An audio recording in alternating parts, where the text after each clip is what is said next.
এই যে দেখতে পাচ্ছেন আমার ছোট বোন, যার পাশে বসা তার একমাত্র আদরের রাজকুমারীর শুভ জন্মদিন।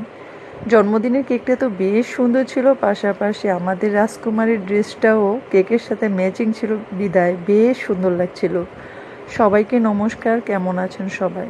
গতকাল সন্ধ্যাবেলা আমি আমার ছেলে মেয়েকে নিয়ে চলে গিয়েছিলাম আমার জেঠিমাদের বাড়িতে। আমাদের ছোট্ট সোনামণির শুভ জন্মদিন, তাই গিয়ে দেখি জন্মদিনের আয়োজন মোটামুটি হয়ে গেছে, তো কেক কাটাও শুরু হয়ে গেছে। তো ছেলেমেয়েরা সবাই তাকে আশীর্বাদ করছিল। সবচেয়ে মজার ব্যাপার হলো কি জানেন, তাকে আশীর্বাদ করার সাথে সাথে সে একটু কেকও খেলো না, একটু পায়েসও খেলো না। মানে সে সুন্দর একটি পোশাক পরেছে, সে সেটা নিয়েই খুশি, এটা নিয়ে সে নাচতে খেলতে পছন্দ করছে, কিন্তু তার কেকটা আর পায়েস খাওয়া একদম ঝামেলা মনে হচ্ছিল। এগুলো নিয়ে তো আমরা সব বোনেরা খুব হাসতেছিলাম। তো যাই হোক, তার জন্মদিনটা খুবই সুন্দরভাবে সম্পূর্ণ হয়েছে এবং সবাই তার জন্য অনেক আশীর্বাদ করবেন যাতে সে অনেক অনেক বড় হয়।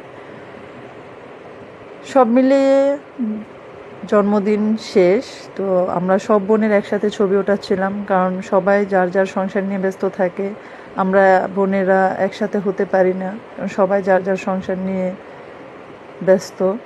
যাই হোক, তারপর আমরা সবাই মিলে কিছু ছবি উঠাই স্মৃতি হিসেবে ধরে রাখার জন্য।